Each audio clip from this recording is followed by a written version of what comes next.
Yeah. I got it. Thank you. Okay, Lee, if you want a recording in the French side, you could also turn it on your side, I think. Hi, everyone.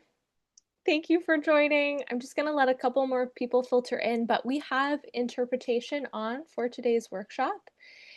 So if you'd like to hear the workshop interpreted into either English or French, you can go to the three dots more button at the bottom of your screen and select interpretation. And then you can choose what language you want to hear in. There's the instructions.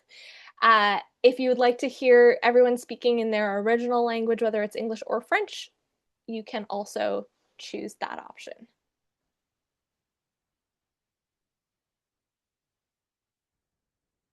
If anyone has questions about the interpretation, let us know. Noor is here. She has tech support in her Zoom name, and you can throw a question in the chat and let us know.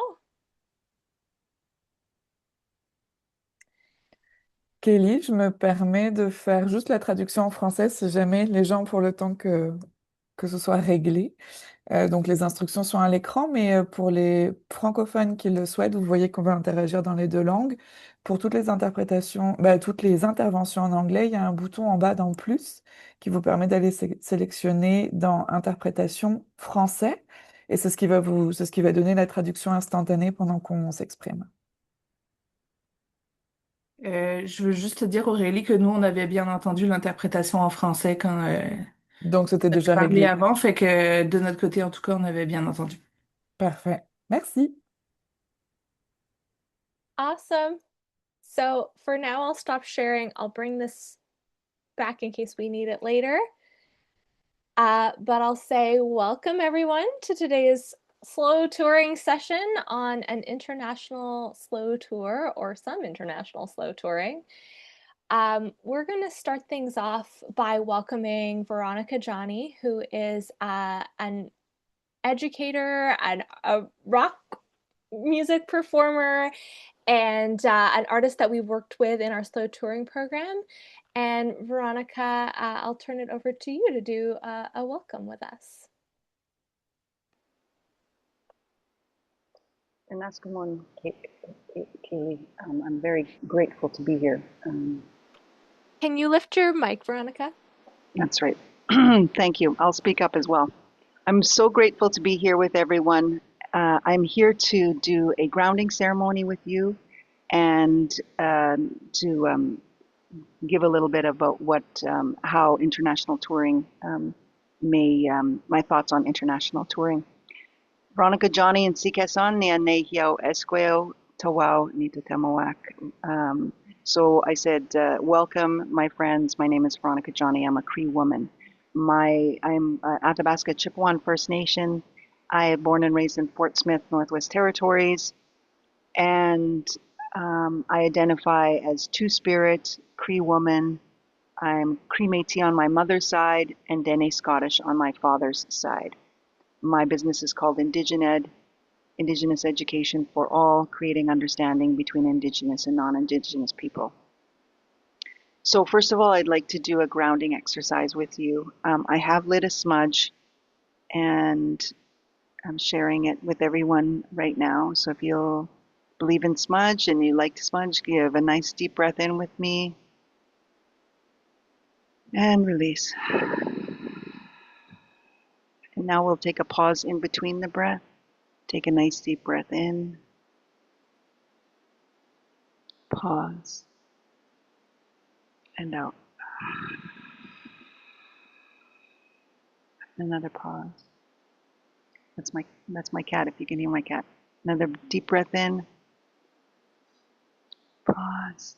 And out.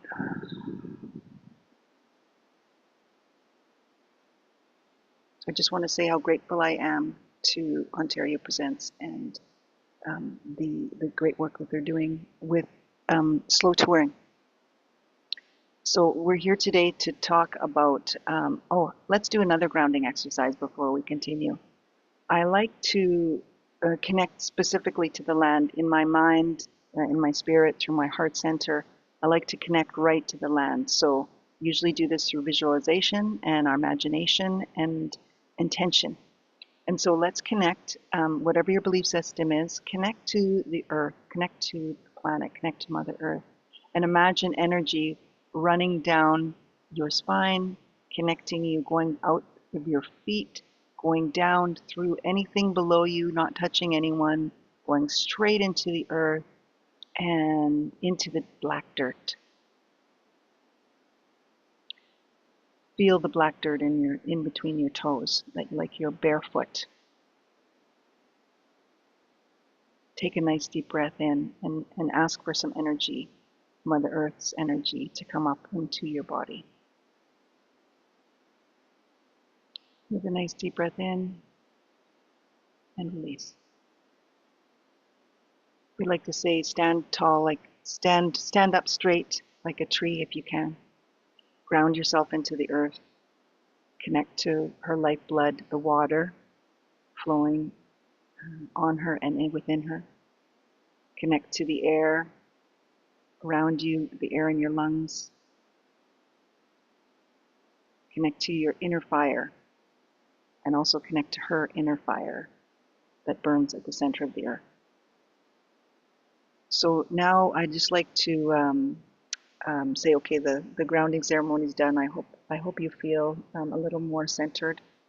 I always I'm learning about naming my emotions, and so if there's any emotion that you are feeling that you want to release, it's important to name it, say what it is, and then just within naming it, something changes within the brain so that you can start to make decisions on how you can help yourself in the moment.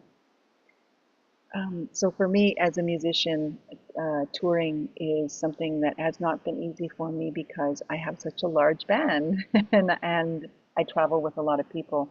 And so for me, we had to make the decision to pare down to a 4-piece, unless we're in larger centers where we have access to other musicians.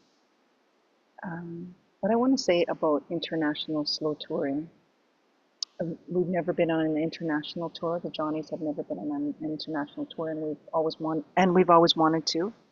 And so what I would say if I was on an international tour, and I'm so excited to hear the speakers, I'm not going to be able to stay, but I'm going to listen back to the playback. I'd like to say about introducing yourself to the land and saying hello and putting your feet on the land when you get to where you're going. And it actually connects with the circadian rhythm of the earth will connect to your own rhythm, heart rhythm. And it'll help you not suffer so much from jet lag.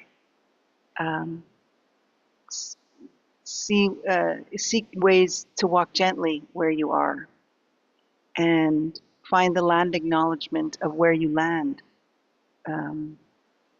and build those relationships when you get there. And as someone who's traveled internationally recently, I went to Chile to visit my daughter. It was so important to do these things when we got there, and it was a vacation, but we hope to return for music and to play. And listen to the knowledge keepers and leave no trace if possible. When you're walking on the land, walk gently and be sure to pick up after yourself and leave the land in a better way than when you found it, if you ever can. I'm so grateful to be asked to open this event, and I wish everyone a wonderful day and a wonderful session. Hi, Nanaskamon.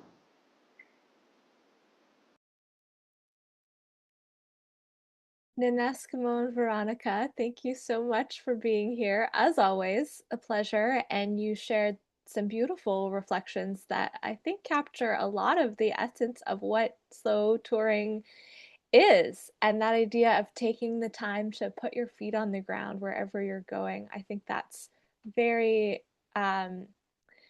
core to what slow touring is about, and I think it's core to specifically what we're going to hear about today from our panelists. So that's perfect. Thank you. Welcome again, everyone. I'm just going to put this interpretation note in the chat again in case anybody needs to be able to turn on their interpretation. My name is Kaylee Wood. My pronouns are she and her, and I'm a program manager at Ontario Presents. I created and I manage the Slow Touring Project, which is Ontario Presents' kind of umbrella project for trying to improve the touring sector, whether it's in terms of environmental sustainability, mental and physical health for touring artists, or just better connections and relationships across the board in our sector. So I'm so excited to be here always to be able to talk about these topics. I think they're so important. To give us a little bit of context, I will just share, we'll share my screen and just give you a little definition of slow touring and tell you about the principles that have been underlying at least Ontario Presents' way of thinking about slow touring. So real quick, here's the reminder about interpretation again, in case you need it. What is slow touring? This is the definition that we've been working with. We're inspired by the slow food movement and other slow movements in general. And we've been thinking a lot about how just taking more time and literally slowing down, not metaphorically, but actually taking more time to do things is really one of the key ways that the touring and performing arts sector can make all the changes that we've been wanting to make to be more inclusive, to be more accessible, to be more sustainable, and to be healthier for everyone. I think taking the time for those relationships and for asking people what they need, that really underpins everything. So in our research in creating this project, we established 5 principles that we wanted to refer to help us understand what slow touring is. And every project we do, we want it to be trying to address at least one of these areas. So we have equity for any artist or arts worker that is in some way marginalized or has barriers to accessing our industry. We want to ensure meaningful connections between artists and the communities they visit, rather than that drop in, drop out, load out that night and leave mentality. We want to address the power imbalance that exists between artists and presenters that often doesn't get recognized, but we have independent artists who often don't have access to systemic structures or resources to make all the changes that they'd like to make. And then we have presenters that maybe do have access to some more of those resources, but that there's a disconnect there. Climate justice and sustainability are, of course, absolutely key. I think we all know that that's just really important, critical for the world right now, and we want our industry to be a part of positive change there. And then last but not least, mental and physical wellness of artists and arts workers. We are seeing huge rates of burnout and worse in our industry, and that really needs to be taken seriously as well. So those are the 5 principles that we've been working with. And I'm so pleased today to be partnering with Réseau Ontario on this tag team workshop together. So I'll introduce my counterpart, Aurélie, to introduce herself and her side of things. Bonjour tout le monde, donc ici c'est Aurélie Marié, je suis responsable du développement chez Réseau Ontario et j'ai le plaisir aujourd'hui de co-présenter ce webinaire sur la tournée Lente. C'est un sujet justement qui est dans dans nos réflexions, en tout cas auprès de l'équipe de Réseau Ontario depuis un certain temps déjà, on se questionne sur comment un diffuseur peut aussi arriver à faire sa part du travail en termes de tournée lente. Un diffuseur se déplace pas, mais il accueille des artistes qui se déplacent. Donc, comment peut-être mieux accueillir l'artiste et comment créer plus de liens avec la communauté visitée quand un artiste est de passage chez eux. Merci beaucoup, Kelly, pour la présentation, la définition en fait du slow touring et la présentation des 5 principes. C'est quelque chose que moi j'ai appris en préparant ce webinaire-là. La définition, on l'a travaillé ensemble, elle vient de Ontario Present, les 5 principes aussi. Donc ça m'a permis moi aussi de grandir et d'apprendre grâce à cette rencontre et le webinaire qu'on a ensemble aujourd'hui. Et je pense que pour pouvoir commencer, il ne me reste qu'à demander à l'ensemble des participants de répondre aux 2 questions qu'on va mettre dans le chat, qui vont nous permettre de mieux comprendre quels sont vos profils et vos attentes aujourd'hui. Je vais lire rapidement les questions. La première question, c'est que vous participez à la rencontre aujourd'hui en tant que diffuseur avec une salle de spectacle, diffuseur sans salle de spectacle, artiste, agente ou agente, accompagnateur, accompagnatrice d'artistes ou autre, parce que vous pouvez porter plusieurs chapeaux. Et il y aura une seconde question. Quel est votre rapport avec la tournée lente? Je fais de la tournée lente ou accueille de la tournée lente. J'intègre des éléments de la tournée lente dans ma pratique. J'ai déjà entendu parler de la tournée lente ou la tournée lente est un concept nouveau pour moi. Donc on prend le temps de répondre à ces questions-là. Et je pense que ça va orienter un petit peu les discussions d'aujourd'hui aussi. On aimerait couvrir justement tous les aspects pour faire en sorte que ce soit de démystifier peut-être un petit peu cette chose-là.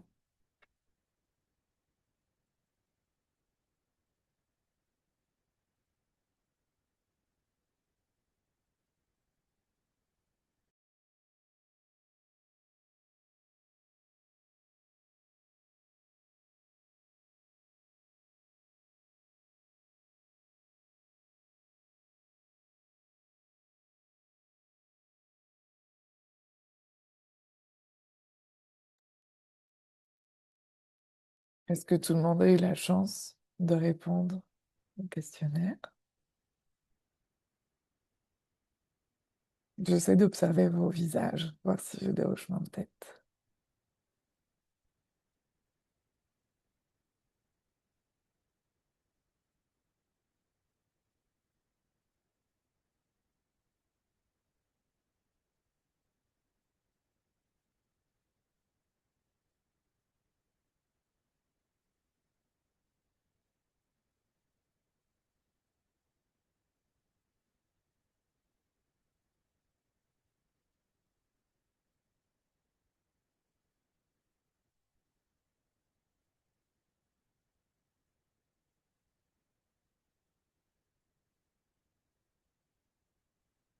Oui, je pense qu'on a pas mal de profils différents. Euh, et c'est sans doute le temps maintenant de vous présenter nos 3 panélistes du jour. Donc, on a, pour le webinaire d'aujourd'hui, on a choisi de réunir 2 artistes qui sont Liv Cazzola et Kaitlin Milroy, qui elles-mêmes ont fait de la tournée lente à l'international. Et on a aussi proposé à Frédéric Roz, qui fait partie des partenaires internationaux de Réseau Ontario, qui a déjà accueilli des artistes du Canada chez lui en résidence et aidé à collaborer autour de différentes approches. Donc peut-être que vous pouvez vous présenter les uns après les autres, en commençant peut-être par Liv.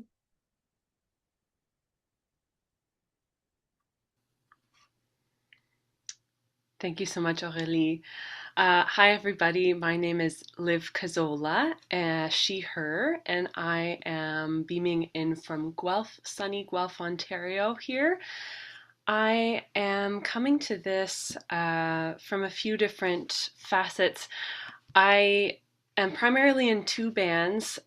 Tragedy Ann is a project with myself and my partner, and The Lifers, which is a project with myself and my sister and a few of our pals.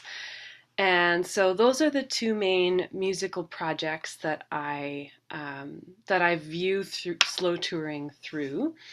And in those projects, I sing, I write songs, I play the organ and piano and synthesizer, as well as the singing saw. When I'm at home and I'm not on tour, I am often, every week I teach piano lessons here in Guelph. I lead workshops from time to time for community music making. And recently, I've also been doing a little bit more side playing. Um, I came to slow touring also through the lens of climate activism, which for me began in 2019 when I really was catching wind of the Fridays for Future global climate strikes that Greta Thunberg and many other amazing activists were leading, and that was really inspiring me in my love of this earth and how I wanted to do everything in my life in support of that relationship. Um, the first kind of climate song that I wrote was called Tip, and that kind of snowballed into many other actions to kind of align with my values as much as I can in my actions within music and in my regular life.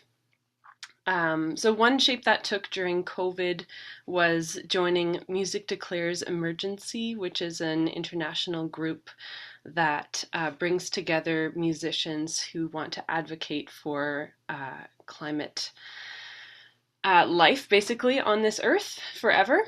And recently, I've also joined the Hillside Festival Board of Directors to witness what it's like to be a part of an organization that puts relationship with people, with peace, and with the planet as kind of the foundation of what we do as a festival.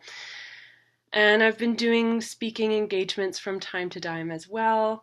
I love gardening and having a relationship with the earth directly with my hands and my care. I love going on hikes and dancing and playing within the ball folk world. And I'm so thrilled to be able to share a little bit about my experience with slow touring today. I think I'm going to pass it along to Kate to introduce herself next.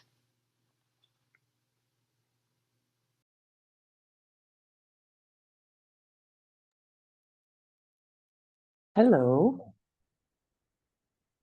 I'm not hearing the translation by choice, so I just want to make sure it's okay to go ahead. Beautiful. Hello. Bonjour tout le monde. It's really a pleasure to be here. My name is Kaitlin Milroy, and I'm coming to you from the unceded, unsurrendered territory of the Algonquin Anishinaabe, also known as Ottawa. And I am here today to share a bit about my experience with slow touring as a practice or as an aspirational practice. Um, I I got connected with the idea of slow touring in sort of a conceptual way when my friend Braden sent me a message saying, you know, there's this project, a pilot project that Ontario Presents is doing, and it seems like it's right up our alley. And I started reading about the 5 principles and the research that had been done by Ontario Presents, and I was totally inspired because I had a few years previous, along with my partner, become a parent. And we are music makers. So I am a musician, songwriter, and parent. And we were looking at how we might evolve our musical practice, artistic practice, and touring to include bringing our family on the road. And I was very curious about what people had done before me. I was talking with as many older folks in my community as I could who'd had those experiences to try and learn about how they had done it. And here was an opportunity to kind of step into that world as part of a larger ensemble and ask a lot of questions and learn from other people's experiences and try some things out. So it sounded like a beautiful opportunity, a beautiful learning opportunity. And so that's sort of how I arrived at the door of the slow touring project, and was very just almost relieved to meet a community of like-minded people who were curious about sort of peeling back the surface on those areas of our industry and our touring that people will sometimes tell us are just the norm, and inquire as to why things work the way they do and how we might do them differently in ways that support bodies, and communities, but also artistic practice, and sharing a little bit better, especially thinking about it as a long-term and a long-lived activity, long careers. So that's I think what I'd like to say about how and why I'm here. I'll pass it next to Fred.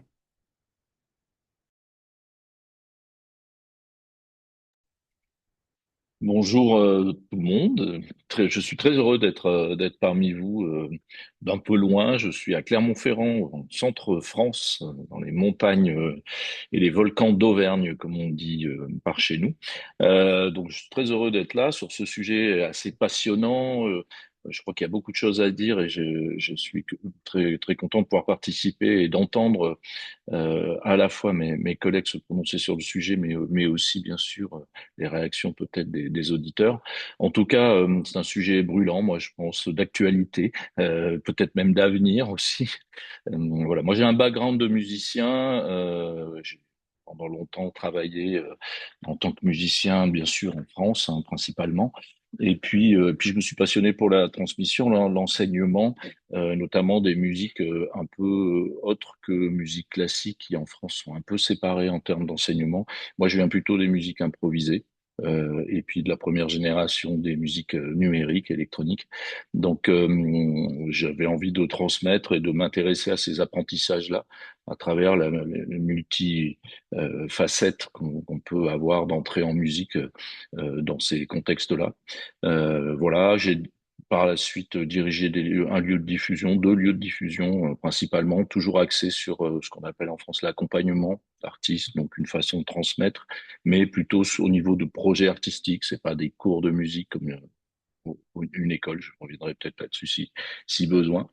Voilà, donc aujourd'hui j'ai d'autres activités. Je travaille pour la métropole de Clermont-Ferrand, notamment sur tout ce qui touche à l'apprentissage de ce qu'on appelle en France les musiques actuelles, à savoir ce qui n'est pas les musiques classiques. Je ne sais pas si la définition parle au Canada, mais en tout cas en France c'est quelque chose d'assez précis. Donc là aussi j'en reviendrai dessus si besoin. Je me suis passionné sur cette dimension-là et donc aujourd'hui je m'occupe vraiment de ça pour la métropole clermontoise et puis j'accompagne des artistes vraiment sur leurs projets dans un univers français de très marchand, j'ai envie de dire. Je fais beaucoup de préparation à des tremplins, notamment le printemps de Bourges, enfin des enjeux qui sont parfois très importants pour les artistes et malheureusement qui génèrent aussi beaucoup de pression. Et donc, on peut avoir des conséquences assez graves pour des jeunes artistes, notamment sur des questions de santé mentale. Donc moi, je viens de l'éducation populaire. Je revendique vraiment d'être ma génération de gens qui ont travaillé dans les les MJC, les maisons des jeunes de quartier. Et donc, on a toujours cette relation à l'émancipation de l'individu, ce qu'on appelle aujourd'hui peut-être la bienveillance, etc. Enfin, les mots ont changé, mais politiquement, je me suis toujours inscrit dans ce parcours-là. Donc, d'où la résonance avec le sujet qui me semble très important. On verra qu'en France, on en a une approche peut-être un peu différente de ce qui m'a été présenté en tout cas, mais je pense qu'elle est complètement complémentaire en tout cas. Et c'est vrai que nous, peut-être l'approche aujourd'hui du slow touring, tel que vous le définissez, est très politique, je crois, au sens noble du terme. Voilà, donc je suis très heureux de pouvoir parler et d'échanger avec vous de tous ces sujets. J'ai bien sûr eu des expériences, j'en ai régulièrement de ce type de concert, enfin comment dire, de vie artistique, on va appeler comme ça. Donc j'ai eu la joie d'accueillir Kaitlin avec Moonfruits à Clermont-Ferrand dans un cadre plutôt de résidence de travail, mais en préparation à une tournée lente, je crois, mais dynamique. Et puis j'assiste des réseaux un peu parallèles à mon activité, plutôt très liée à la diffusion et au commerce de la musique. J'ai des réseaux un peu parallèles d'amis et de relations qui font qu'on a je vais à beaucoup d'endroits qui sont plutôt alternatifs aux grandes salles de diffusion, et donc j'assiste à pas mal de rencontres artistiques chez des particuliers, donc des concerts en appartement, comme on dit ici, puis aussi dans des lieux alternatifs, souvent ruraux, mais pas seulement, qui se montent aujourd'hui, qui s'ouvrent pour développer un marché un peu parallèle à la diffusion en France, qui est très complexe parce qu'il y a énormément de monde et peu d'élus. Voilà, je crois que j'ai fait le tour de une première présentation.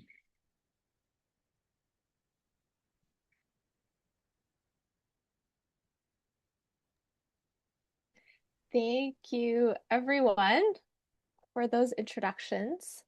I'm now going to ask each of you to share a little bit more and sort of tell us the story of what are the slow touring activities that we're going to dive into talking about today.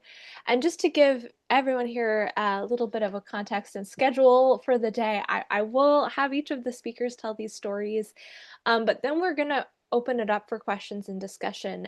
So I'm just planting that seed for you as things go along. If you have questions about how the panelists did what they did or how it went, or if you want to share a little bit about what's going on in your world of slow touring, either your challenges or successes, we'll have lots of time for that as well. So planting that seed. But I know that so Liv's band Tragedy Ann and Caitlin's band Moonfruits went on tour together in Europe, a slow tour. And I think there's a lot of amazing learning that came out of that. And then, of course, Moonfruits touring again in Europe, visiting Fred, doing an artist residency. I think we'd love to hear some of those stories, how all of that went. And then also for Fred to share either that experience with Moonfruits or other slow touring connected, related experiences that you've had. So maybe I'll go to either Liv or Kaitlin first. I don't know which of you want to kick things off on your side.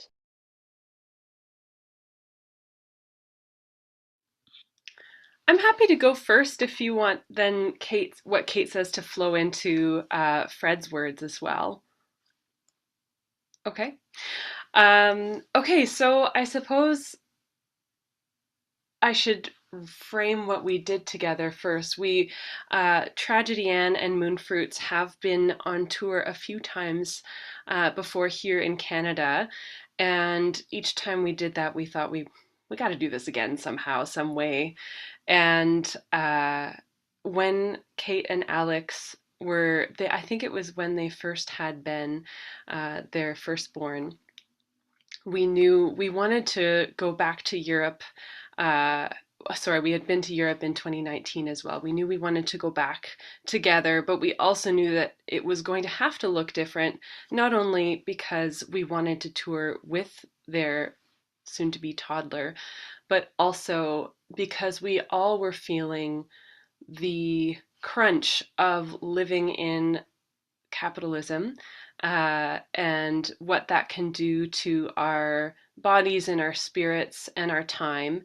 Uh, and so we decided to try and envision this as a slow tour. So we decided to kind of spread the concerts over a 7-week period. So we went over to Ireland, Italy, Germany, and Belgium. And we kind of put a few different things in one trip to sort of save on a little bit of flight time, and see if we could frame it as a slow tour, as sort of like a quasi-family experience. And so when we landed, we decided we wanted to start with a little residency where we could ground in place, work on the arrangements a little bit, get used to the time zone. And so we spent a bit of time in Northern Ireland with Liz Weir, who is a master storyteller, and learned from her while we were there. And then we slowly made our way around those places. And some of the key things that we took away from that experience had to do with leaning into what slow touring is like. There was no blueprint for us necessarily about what this could look like. So we were kind of making it up as we went along and kind of creating ideas as we went. So it was really going into the unknown. But one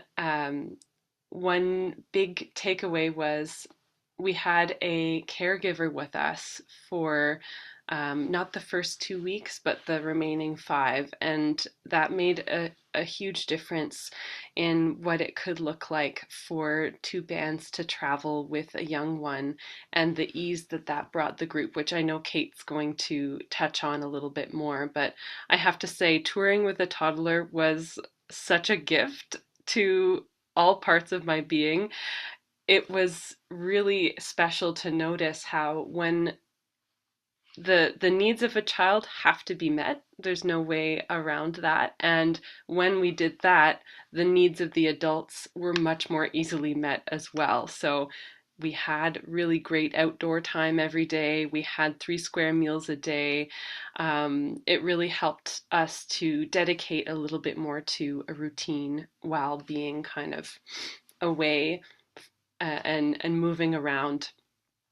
Another big piece that we took away from what's the ideal of what slow touring can look like was when we were in one accommodation for a longer period of time and we had a few different engagements within an hour and a half drive from there, being able to actually stay rooted for a little while in one place and engage with the community in a few different ways was huge. So that it wasn't just a matter of spreading out the concerts over a longer period of time. It was also, can we stay in one place for longer as well?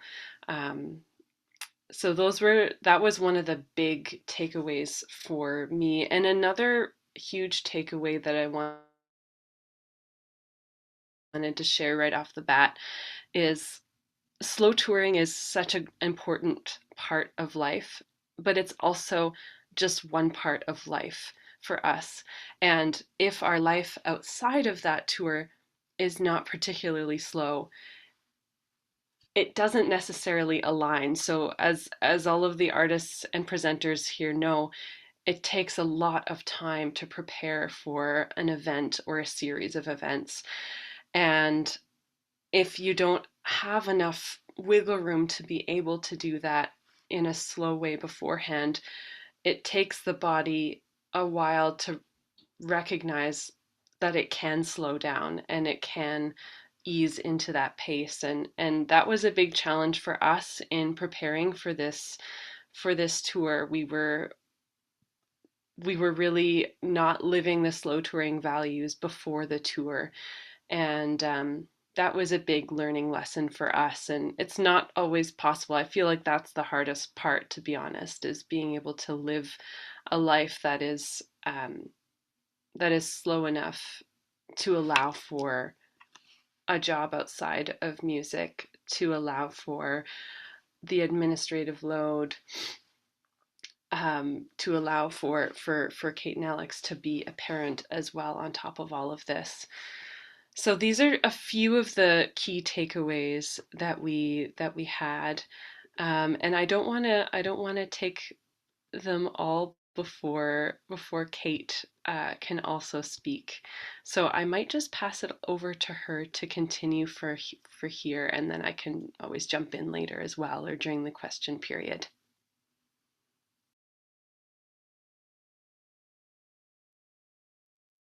Thank you, Liv. I think I'm just going to take a pause for a moment and reflect on what Veronica said at the opening about sharing your feelings. I think I'm having a moment of wishing I could connect and see everyone's faces while we're having this conversation. I keep trying to adjust my view on Zoom so that I can see more people at once. So I just want to share that feeling with all of you and name it that I'm wishing to be able to see you. And thank you so much for being here with us and spending your time. So I'll share a little bit about our slow touring experiences. And in order to do that, I'm going to begin briefly with a story about the beginning of our band, because I think it's relevant to understanding who I am as a person and what my musical trajectory has been like, and why slow touring would appeal. Exploring slow touring appeals to me. And so what I'm hoping to get out of it, I hope that will give you some context. So I met my musical partner, who was also my life partner, in about 2012. And one of the very first things we did musically together was to backpack in Europe and play in the street. And we busked for a few months one summer, and that sort of was a catalyst for us as artistic collaborators. And in that experience, so it kind of galvanized the way we would travel and approach the performance, approach sharing art and music with other people. For us, I think it's safe to say it has always been about connecting with people, connecting with places, hearing other people's stories, and sort of using music as a very fun and beautiful way to sort of build a deeper web of connections within our own community at home, but also in many other places. And so that's kind of at the heart of what my band, that I failed to mention in my introduction, Moonfruits, is all about. And we were doing this, and we were, I would say, kind of going pretty hard. We liked to tour a lot, and prior to the lockdowns at the beginning of the pandemic in 2020, we were on the road sometimes as much as 5 months or 6 months out of the year. We would play lots of shows in a week, and we would push our bodies, I think, to extremes that were not sustainable. All in the desire of this idea of connection, of wanting to share, of wanting to be able to build, a fan base that would allow us to continue to do this work. And we would mostly perform. We would often also do workshops when we were given the opportunities. And it was very enjoyable, but it was very difficult. There was a lot of stress baked into that lifestyle. There was a lot of financial precarity. And also personally, I felt a really intense sort of hollowing out of what my home meant to me, what home life looked like. And I was starting to notice these things more acutely. And in fact, as the lockdowns began in early March, it was a moment of sort of deep and intense reflection for a lot of people. And during that period, I started to reckon with the fact that I couldn't continue as I had been doing before, because I had other goals. I wanted to build a kind of rich, multifaceted life.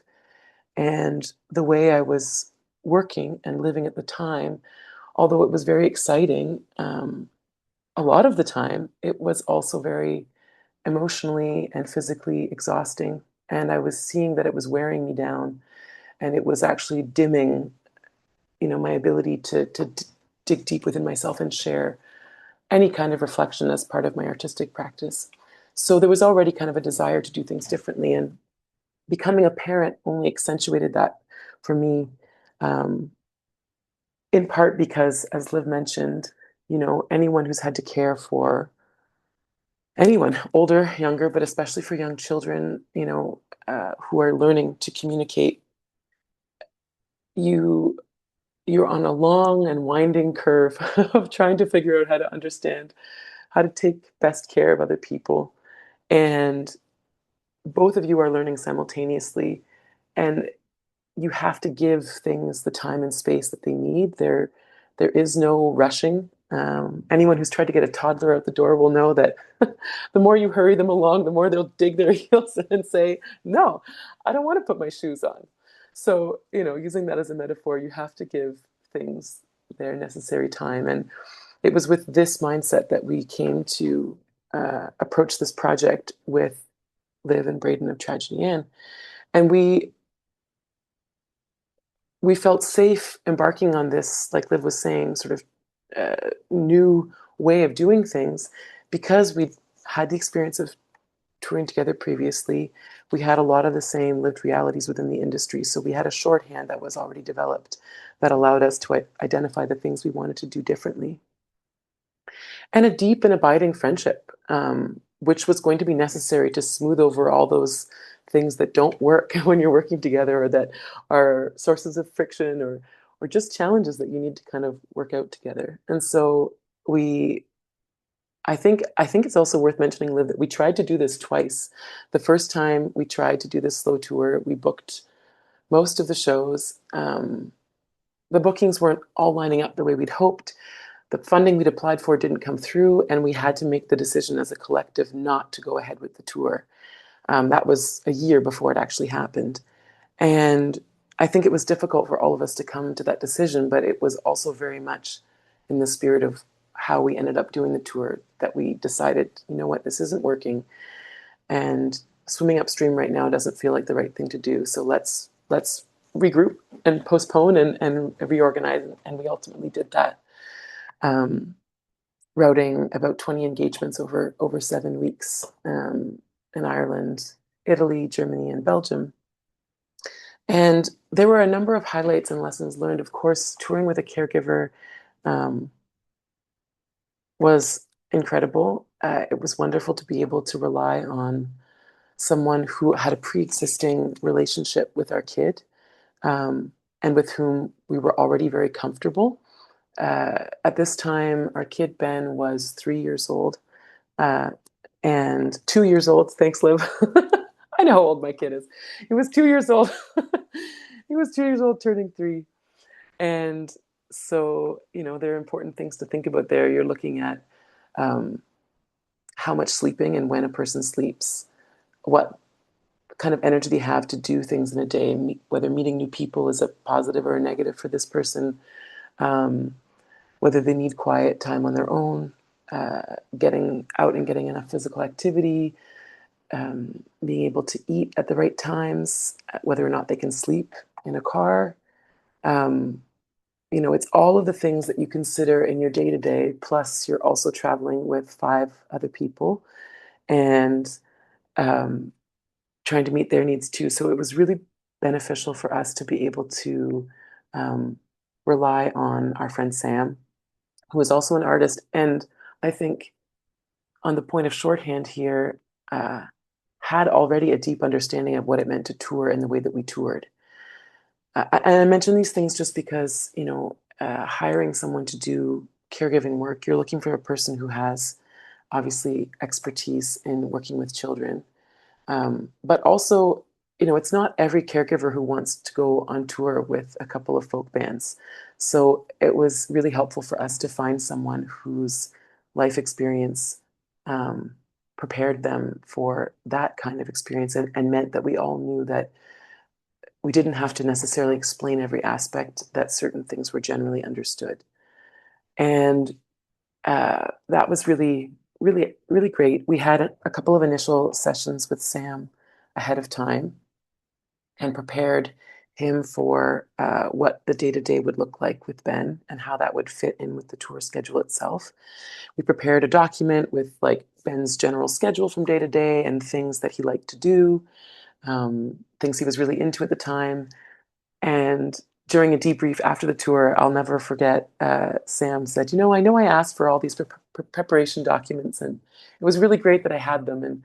And then, to be honest, I learned everything I needed to learn in the first night where I was getting Ben to bed. It was really there's learning by talking about it, and then there's learning by doing. And each kid is different. And so there was a lot there of learning done on both sides about, how to prepare someone to join a tour, what they need to know about touring, what they need to know about your kid. And then also from the caregiver's side, what do I actually need to know in advance? And how can I prepare to do this thing? So with Sam there, it meant that we could hand off and get centered better in order to do our work. And that was one of the key things, I think. one of the things I find most challenging about being an artist and performing and having young kids is that in coordinating childcare, you're trying to think about what your kid needs and how they will best be served by the schedule, and when the handoff and the drop off happens, who they'll be eating with, whether you have time to connect with them as a family enough each day, but also, how then you can meet your own needs and the needs of your bandmates in order to sort of step out of one role and into another. And I think that still is one of the trickiest things to transition. And it was great to be with such a loving and generous crew that we could all kind of navigate these things together. Um, in terms of takeaways, Liv mentioned some of the biggest ones, I think. Um, I will say, though, that something that traveling with kids brings is it automatically kind of speeds up the getting to know other people process. Kids break the ice in a way that adults don't. And you have to ask for certain things, access to bathrooms, access to space to play and unwind. And it helps kind of jumpstart that process of deepening your connection in a place and getting to know people. So I think that it was really beneficial for all of us in that way to have that aspect. One other thing that was a definite challenge that I think is worth mentioning is managing illness.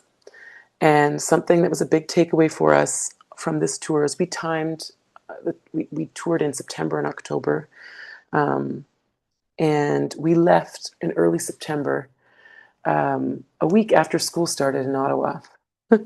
So for some of you, you may already be picking up on the fact that that means the germs that have been separate have all come together in daycare and at school. And our kid Ben was going to daycare at the time. And of course, we were gratefully benefiting from the support of subsidized childcare in order to get ourselves ready for this tour. But it also meant that Ben went to daycare the week that school started, and children at daycare who had other siblings in school, all of the germs were mixing. So we brought a lot of germs with us on tour when we left. We weren't sick when we left, but we all became sick very quickly thereafter. And it cycled through the tour for about the first 6 of the 7 weeks. And I think,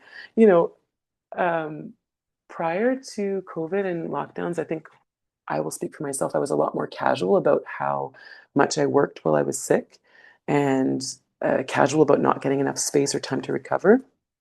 But, um, you know, we don't want to get people sick. We don't want to travel and spread germs, and we want to be able to do our work well. And wellness is important for that. And also at the same time, a reality of being a parent is that you are simply a vector for illness, both for yourself and for other people. And so there was a huge kind of reckoning that we had to do as a group about how to manage this and how to contain it to ourselves as much as possible, and also get better as quickly as possible. And the fact that we were playing fewer shows per week and had a lot of times accommodations that allowed us to get rest and to care for one another meant that we were able to continue doing our work despite having bronchitis or colds. And, that was a huge benefit of slow touring. It meant that we ended the tour and we were all well, even though we started the tour sick, which was kind of extraordinary. So as 4 vocalists too, all of us are musicians, but all of us are vocalists. Respiratory illness is something that you fear. You don't want it to line up with a tour. So, I'll end on that note for now. There's lots more to say, but I think it'll be best prompted by your questions, and be happy to pass things off to Fred. I would love to come back at some point and speak a bit more to how Moonfruits took lessons learned from our first slow tour of tragedy and applied them to the experience of going to France and working with Fred. But I've talked enough, so I'm going to hand it off to Fred now.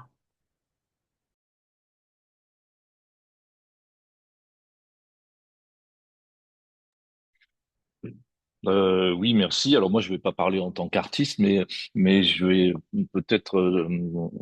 C'est très intéressant d'entendre ça de cette façon-là, et je vais peut-être rentrer en résonance avec ça, parce que du coup, mon métier principalement aujourd'hui, enfin une grande partie de mon métier étant l'accompagnement d'artistes, il est bien évident que la vie de l'artiste a un impact considérable sur son travail et donc son bien-être, le temps qu'il consacre et puis surtout ce pourquoi il fait son travail. Alors c'est vrai que moi, principalement, quand je travaille avec des artistes, je travaille sur le fond, sur le message, sur pourquoi et quoi, surtout, qu'est-ce que l'objet de la rencontre avec le public.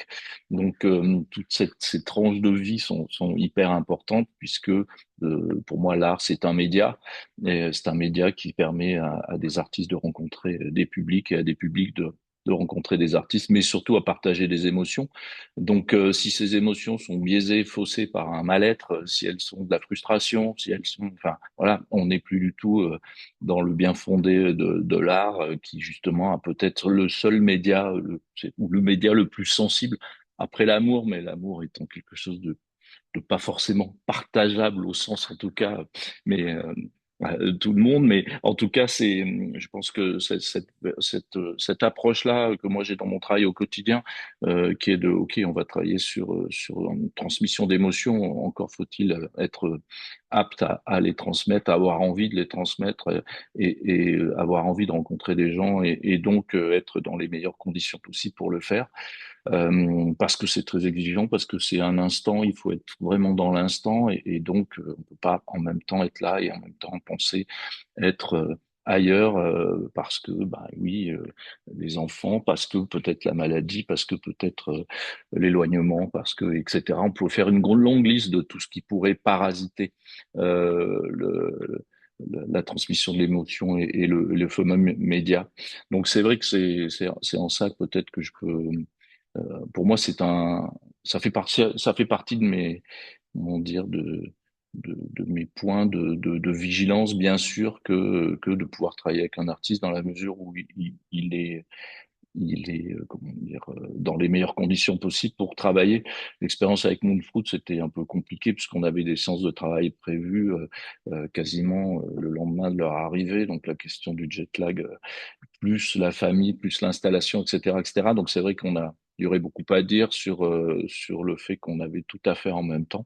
Et donc c'était assez compliqué à gérer. Et je pense que c'est vraiment intéressant d'arriver par ces expériences à nommer les paramètres qui peuvent être positifs et ceux qui sont négatifs et à pouvoir justement les prendre en compte, les hiérarchiser peut-être aussi, et puis s'en servir comme d'un baromètre, d'un guide en tout cas à la création du tour, du slow tour, justement dans les meilleures conditions. Je vais m'arrêter là pour la prise de parole, parce que je pense que on a eu ces versions de la vie de l'artiste, donc c'est vrai que ce qui m'intéresse, c'est dans le projet artistique, en quoi ça impacte. C'est intéressant de penser le slow tour aussi dans la rencontre. Ça a été évoqué dans vos 5 principes, hein, bien sûr, la question des liens. Moi, c'est ma dimension de travail artistique, c'est cette question du lien. Pour moi, c'est-à-dire encore une fois, le lien entre l'artiste et le public et la rencontre. Donc ça, c'est hyper important. Voilà, je vais m'arrêter là pour l'instant. Je pense qu'il va y avoir des questions et à la fois sur les expériences et à la fois peut-être sur le bien fondé du slow tour dans son impact artistique aussi. Voilà.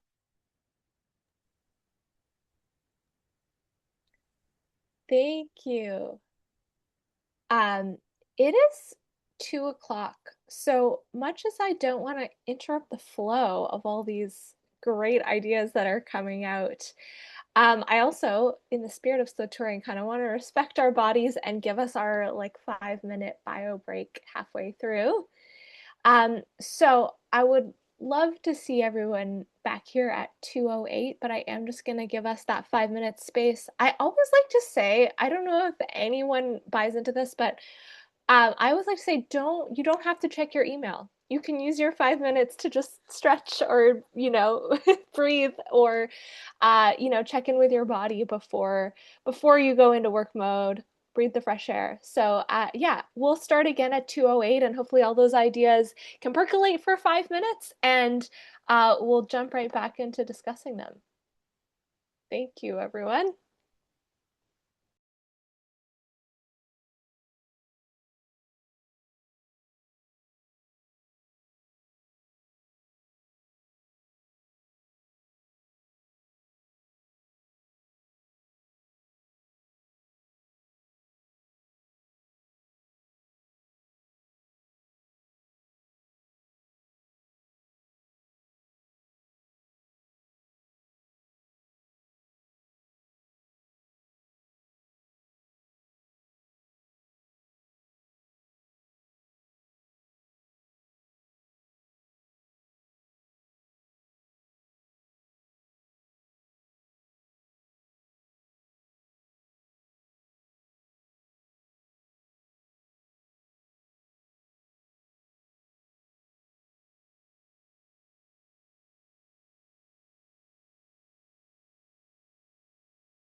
Hi, everyone. I will gently call you back And I think a couple people might have just joined, so I will put interpretation info in the chat again. Seems like it's been working well for everybody though. Okay, cool. So I think in partial reference to what Kayla was saying, I'm going to add all speakers to the screen. And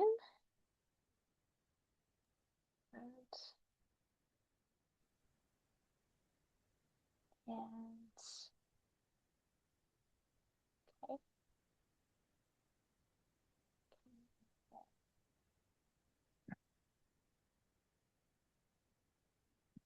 Maybe not. Cool. So we heard a lot of rich content already, and Aurélie and I have been in the background like typing our thoughts and questions. And I for sure have questions, but I kind of just wanted to go back to Liv, Kaitlin, and Frédéric and ask, did anything anyone else said sort of spark something for you that you wanted to follow up on? Were there questions that you had for each other?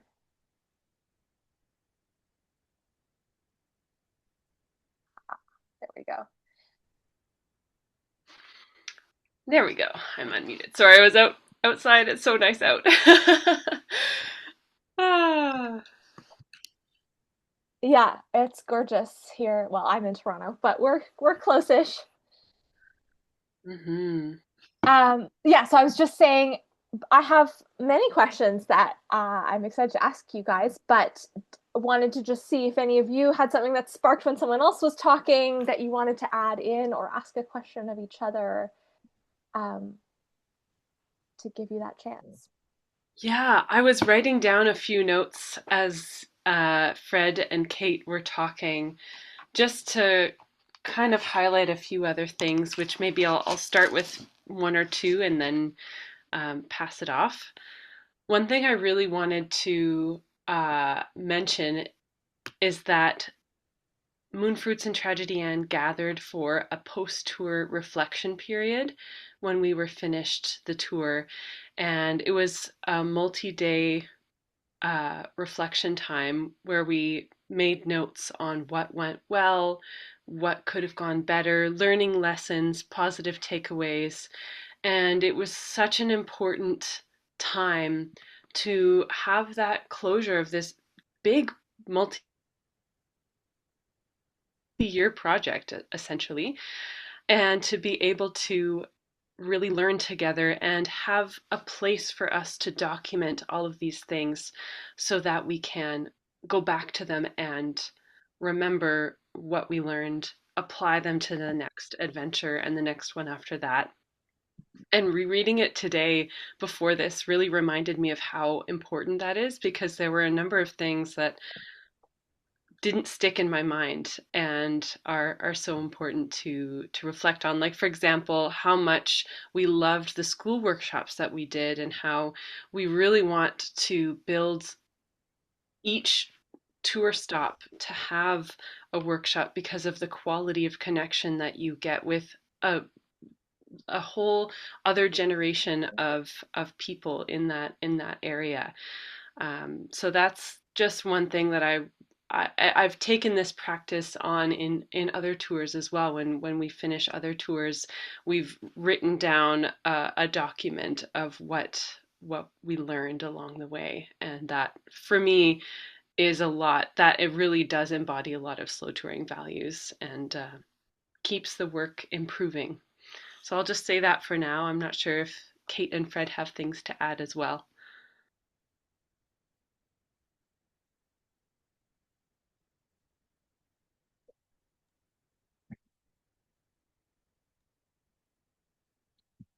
Go ahead. J'ai une question pour Fred. En accompagnement, lorsque tu fais un plan pour recevoir un artiste en résidence, par exemple, c'est quoi la division du travail? Est-ce que tout se passe sur place ou est-ce qu'il y a de la préparation pour toi et pour l'artiste? qui est importante et quel comme pourcentage du travail penses-tu que ça représente le travail au préalable? Ça va dépendre beaucoup de ce pourquoi on va travailler ensemble. Dans l'idéal, moi je passe beaucoup de temps, je fais du slow coaching. Je vais passer beaucoup de temps à discuter avec les artistes, si c'est eux en tout cas qui sont à l'origine. Je peux travailler aussi pour des producteurs, je peux travailler pour des labels. Donc en général, dans tous les cas, je prends le temps d'échanger avec l'artiste, bien sûr. D'abord pour savoir si c'est le label ou le producteur qui me demande, si c'est bien en adéquation avec les désirs de l'artiste. Et s'il n'y a pas déjà quelque chose qui pourrait être conflictuel entre les désirs du label ou du producteur et de l'artiste. Donc, je vais toujours prendre ce temps-là déjà. Et puis après, malheureusement, le plan de travail, euh, il est dépendant du nombre de jours, du lieu, etc. Moi, ce qui m'importe beaucoup, c'est de savoir dans quoi va venir s'inscrire ce temps de travail, avec quel objectif, des objectifs euh, bien sûr artistiques, mais aussi les objectifs temporels. Pour quand, etc. Comment ça s'inscrit dans une tournée ou en tout cas dans un plan de peut-être de sortie d'album ou de choses comme ça. Donc ça, moi, j'ai besoin vraiment de savoir ça. C'est des contraintes en fait que j'ai qui me permettent je ferai pas du tout le même travail si je travaille avec un artiste qui a des échéances de live très proches du temps de travail ou si au contraire on a du temps, qu'on est vraiment à la mise en route d'un projet. Alors moi je travaille plutôt sur la partie diffusion en scène, hein, donc souvent j'interviens après la réalisation d'un album, d'un travail de composition et d'enregistrement, et donc au moment où on va penser la tournée. Donc la diffusion ou les premières diffusions, peut-être c'est que des vitrines, des choses comme ça. Donc c'est là où j'ai vraiment besoin de bien maîtriser le temps et souvent d'intervenir le plus tôt possible, euh, pouvoir justement avoir un temps de réflexion, de maturation vers les premiers temps de diffusion. Donc je sais pas si ça répond à ta question, mais moi je peux pas travailler si j'ai pas discuté de tout ça, si je maîtrise pas ces enjeux-là et surtout ceux de l'artiste en lui-même, même si je connais ceux du management, mais voilà. Donc, je vais toujours prendre beaucoup de temps pour discuter, ouais, si je peux, en tout cas, prendre le temps de savoir quelles sont les attentes, quelles sont les envies, comment moi je peux me servir, me situer dans le projet, qu'est-ce que je viens y faire.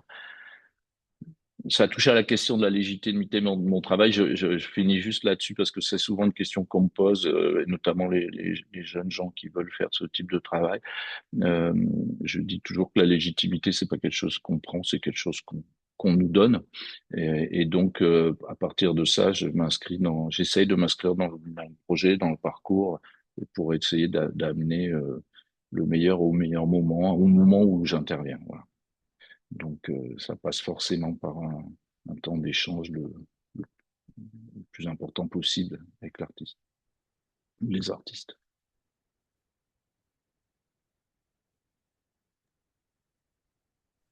Um, oh, that was so cool because I often say that's such an essential part of slow touring is taking the time to ask an artist what they need to get to know them. If you're a presenter here today, that's the advice I often give to presenters is um, you don't have to try to prepare everything and guess everything, every service that that person might need to make them welcome. You can ask and just take time to talk to them and you'll find out if they're a touring parent who might need extra space for childcare related activities or whatever it is. You'll find out how you can best support them as an individual artist. I'm gonna add in, okay, I think you wanted to speak.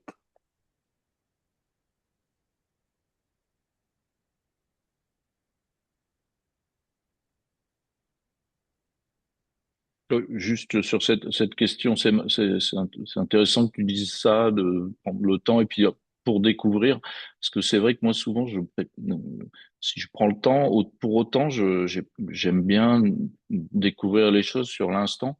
et pas forcément faire un plan trop précis, trop détaillé tel que moi je le pense. Donc souvent, je prépare pas en fait. Ma seule préparation, c'est la discussion avec prendre le temps de discuter. Mais si je prends trop, par expérience, si je vais trop chercher d'infos sur le projet, je vais moi-même commencer à penser ce qu'il faudrait faire et une grande chance que je sois pas au bon endroit.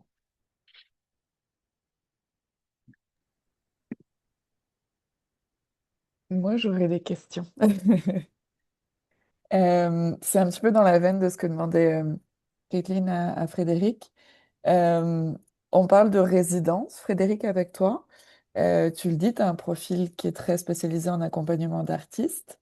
Mais je sais que aussi que tu as des chapeaux de programmateurs. Puis justement, nous, on a des Mhm. programmateurs aussi autour de la table. Euh, Ce serait quoi les meilleurs conseils? Puis peut-être que Liv et Kaitlin aussi, elles voudront répondre à ça. Ce serait quoi les meilleurs conseils pour un diffuseur sur une tournée lente? Comment on peut aider au mieux l'artiste? On peut, je pense, aussi questionner l'artiste sur ses besoins quand il vient. Mais est-ce qu'il y a d'autres choses à faire? Et puis après, j'emmène aussi dans la réflexion où Caitlin et Frédéric, c'est ça que vous avez expérimenté. Il y a aussi eu un hébergement chez toi, Frédéric. Et Mhm. puis là, ça vient, moi, essayer aussi de... Ça répond à une autre question que j'ai dans la tête. C'est quoi le coût d'une tournée lente? Est-ce que c'est plus coûteux parce qu'on reste plus de temps quelque part? Et comment on peut aménager ces coûts-là? Et tout ça, tu me vois peut-être venir, Frédéric, ça fait aussi le lien entre les populations locales et l'artiste quand il visite quelque part. Donc il y a plein de Mhm. sous-questions là-dedans, mais je pense que tu sais où est-ce que je m'en vais. Oui, oui, bien sûr.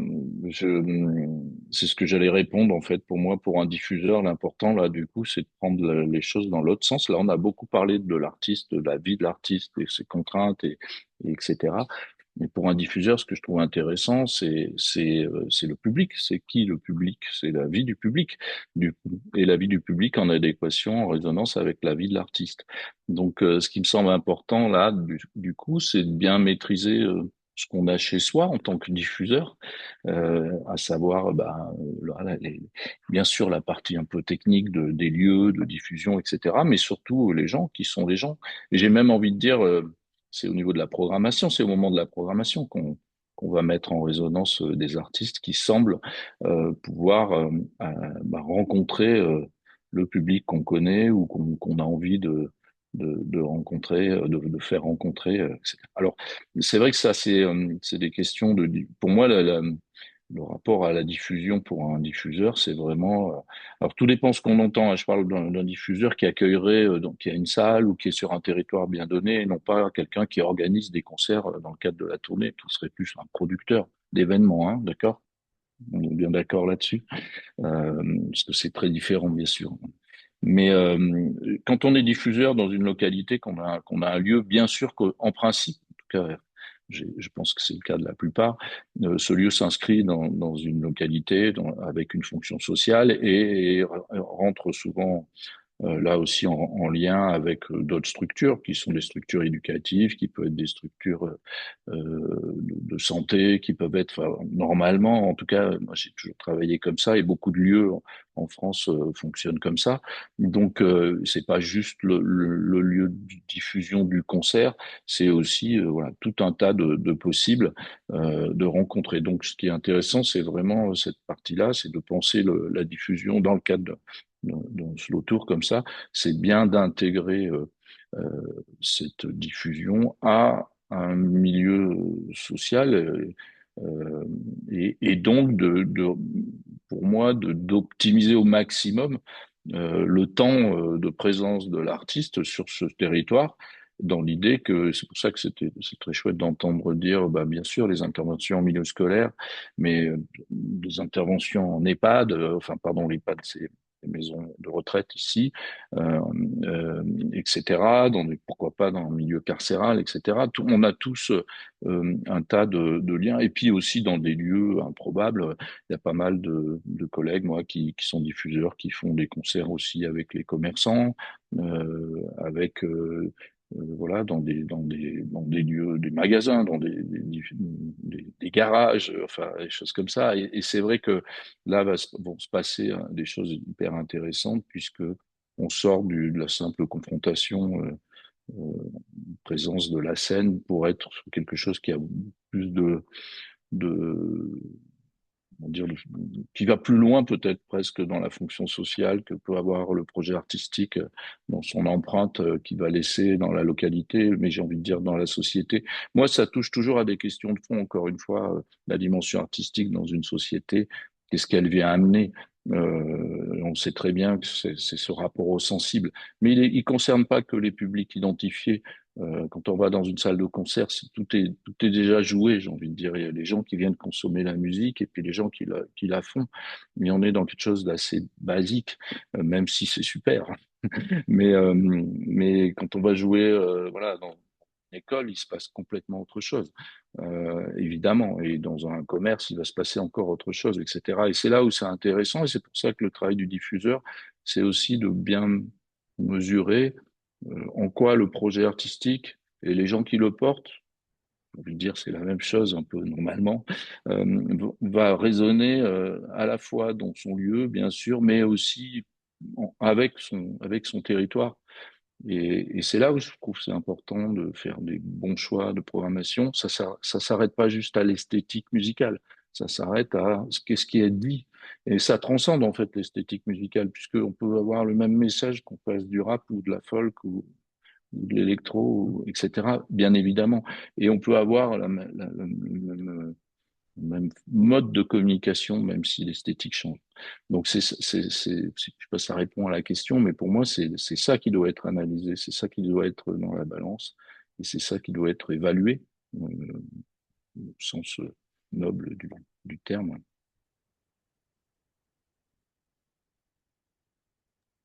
Je rebondis rapidement là-dessus parce que Réseau Ontario amène aussi chaque année deux ou trois de ses diffuseurs en France quand des artistes sont accueillis, justement comme Moonfruits a pu être accueilli chez Fred et dans le cadre d'une tournée avec un partenaire qui est le festival Changer d'air dans la région lyonnaise. On amène aussi de nos diffuseurs observer justement des pratiques sur un autre territoire. Et je trouve que tu le dis, Fred, on l'observe beaucoup en France, le projet social de la culture. On ne le nomme pas de la même façon au Canada, parce que le socialisme, c'est pas pareil, mais c'est pas vu de la même façon. Mais il y a un aspect très communautaire dans la façon de faire de l'art au Canada. Et justement, le communautaire fait moins écho en France par rapport à ce qu'il peut vouloir dire au Canada.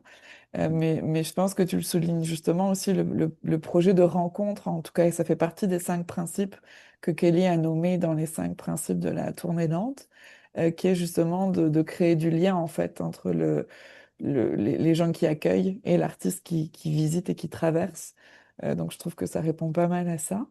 Et je relance parce que j'ai vu que dans le chat, il y a quelqu'un qui avait souligné ma question sur le coût d'une tournée lente. Et peut-être que là, ça va être Liv et Kaitlin qui vont pouvoir nous guider là-dessus. Est-ce que ça a un coût plus ou moins intéressant, la tournée lente?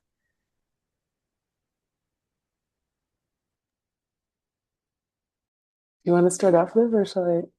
You start, I'll add after you. Okay. Yeah. So I would say the short answer to the question, we were not paid less in the sense of a fee per engagement.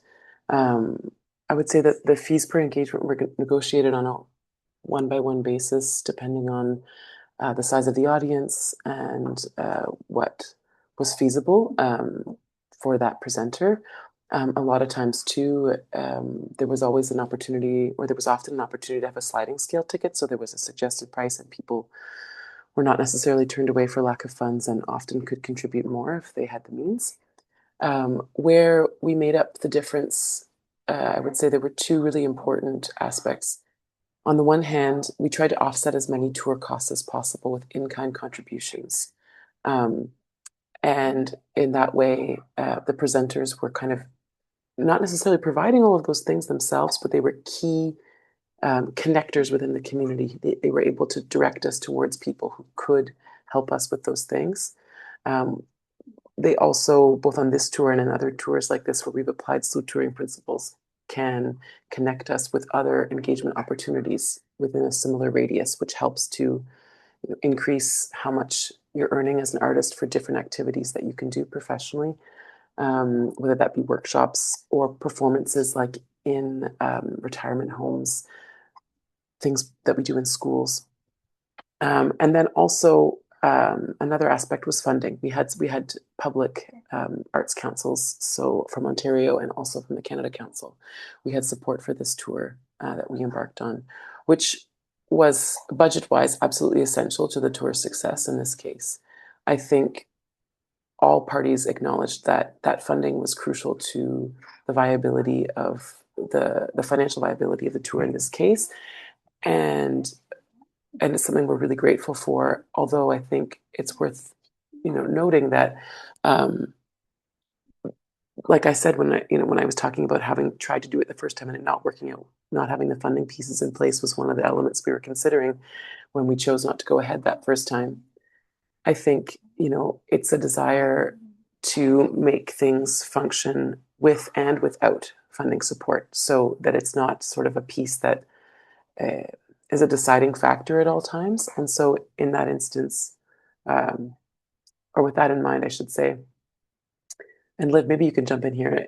It is possible to do without support, but I would say in that case, the in-kind support is even more important there to make it viable. And it also depends what your financial goals are with the tour too. If it's your only source of income touring, then that's different than if touring is one of 2 or 3 sources of income that you have. So, yeah, love diving into that stuff. I'll pass it off to you now. Yes, having the funding in place made a huge difference. And I have to say, we knew that. Oh, that's okay.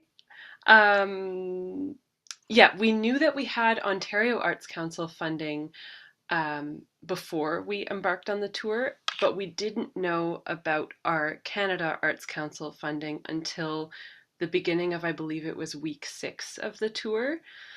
And that made a huge difference in how we were able to feel on tour. So it was a marked difference in our well-being when we knew that we had the funding covered. We weren't pinching pennies, so to speak. We were feeling a little bit more relaxed with how we were able to live within our budget on the tour.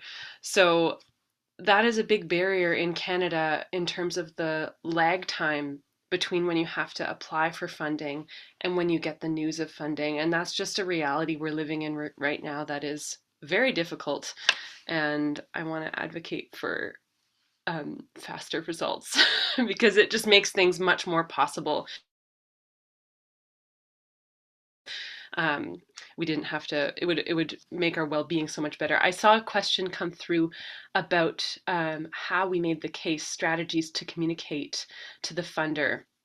And it was actually really gratifying to hear from, I forget if it was Ontario or Canada Council, that the language that we ended up using in the grants that we applied with, they ended up kind of being able to present a case for making it more obvious that they want to fund slow touring and that they want to fund caregiving as like a section of what you can apply for.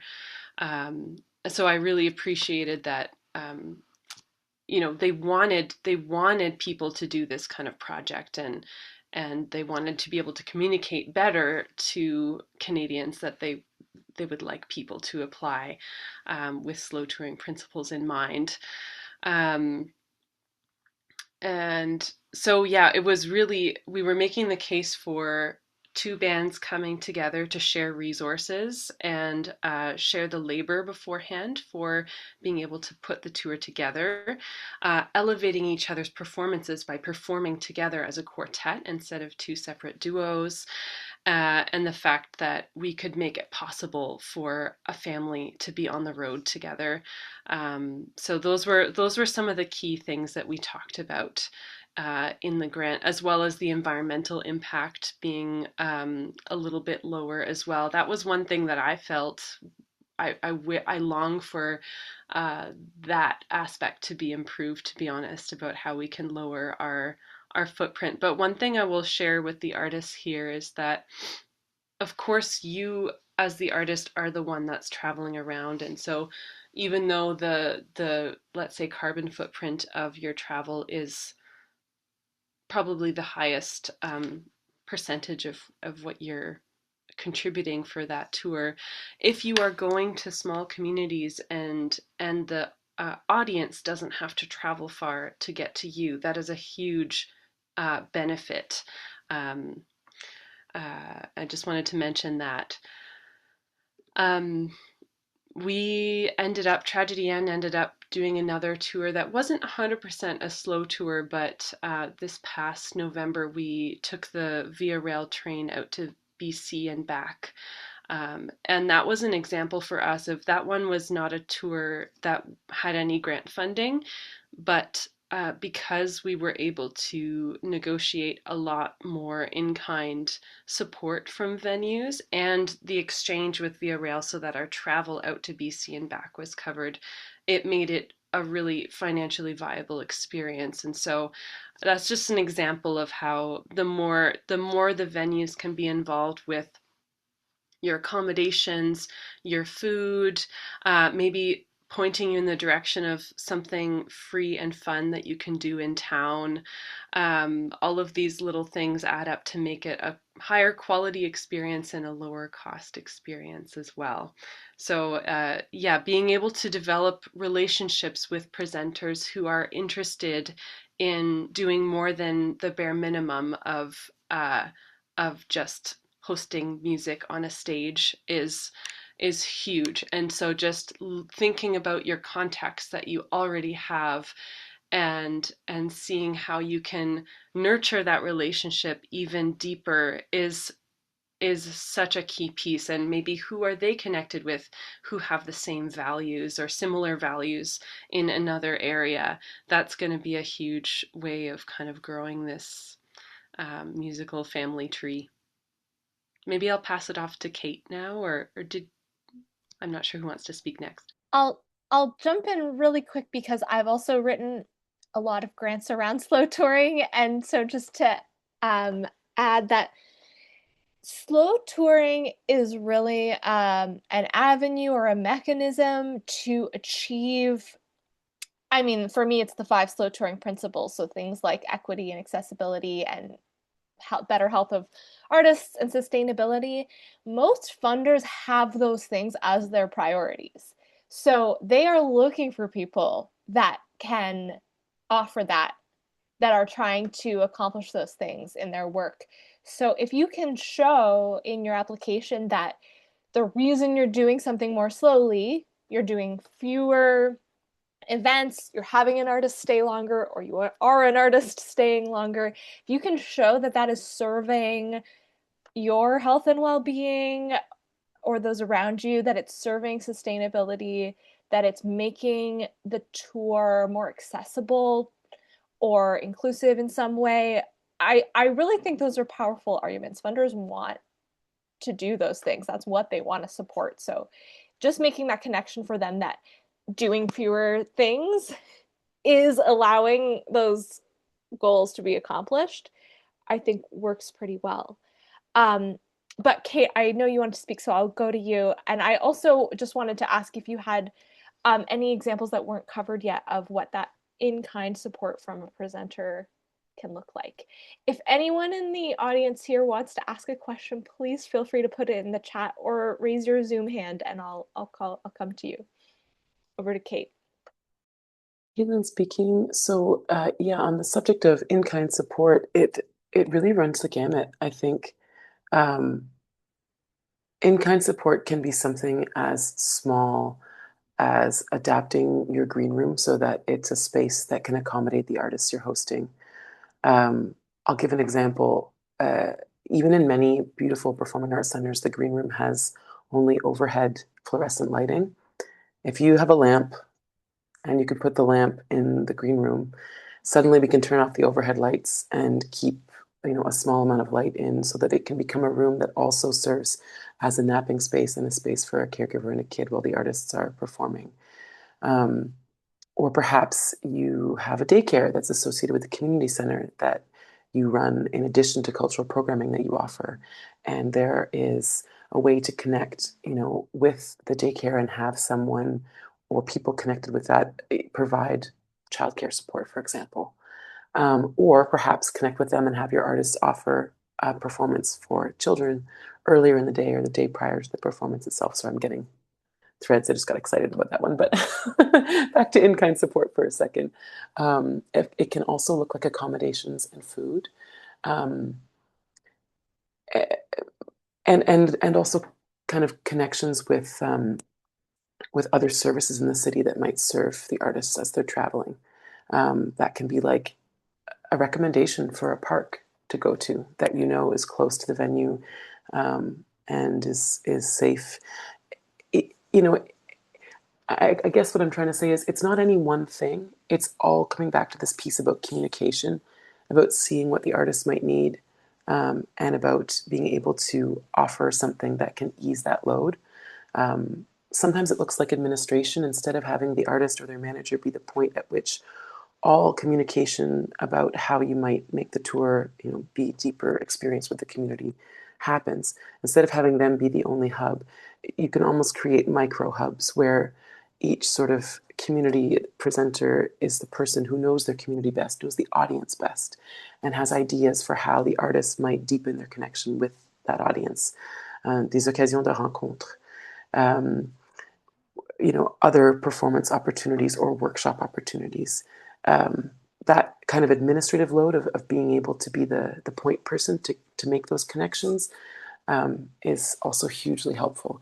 So yeah, it can look like a lot of different things. There's not really any rules. It's about just finding out what people are interested in doing and what help they need. Thank you.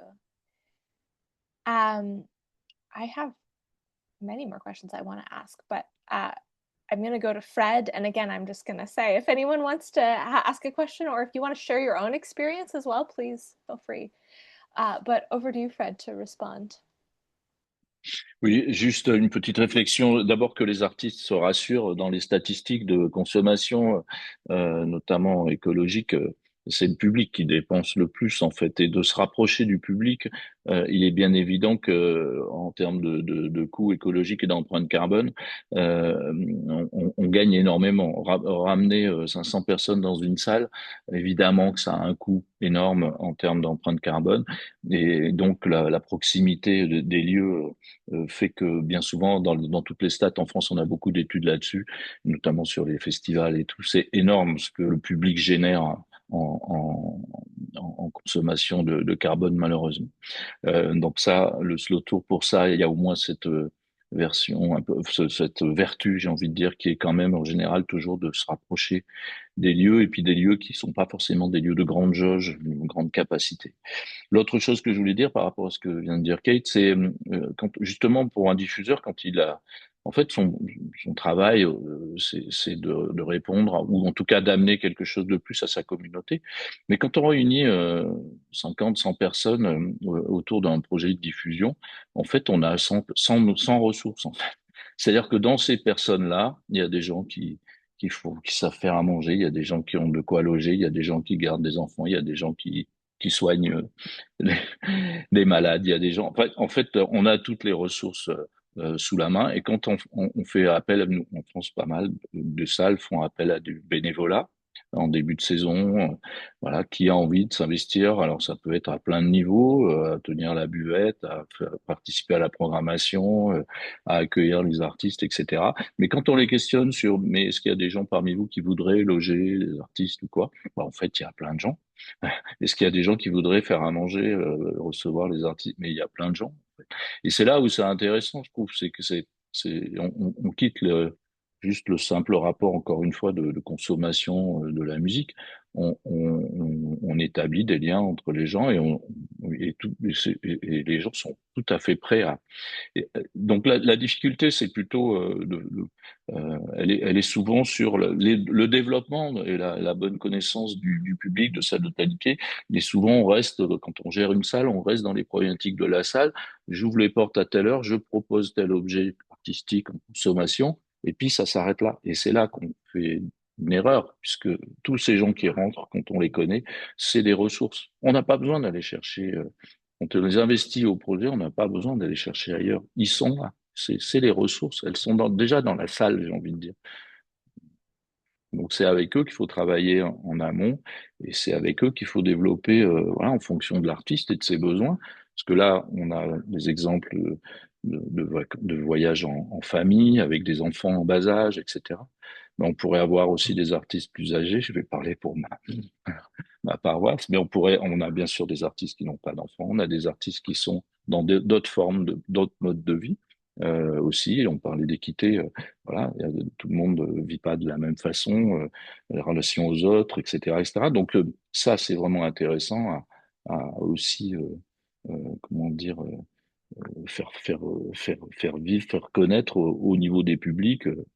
Et, et pour voir comment on va toujours trouver des gens pour répondre à un besoin en fait. Le seul problème, c'est comment on investit son public, le fonctionnement d'un lieu de diffusion, etc. Il y a eu pas mal d'exemples autour de lieux de diffusion qui ont été de faire justement proposer aux gens. Il y a même des projets de diffusion qui fonctionnent que sur les ressources. C'est-à-dire qu'en fait, il n'y a pas de salle.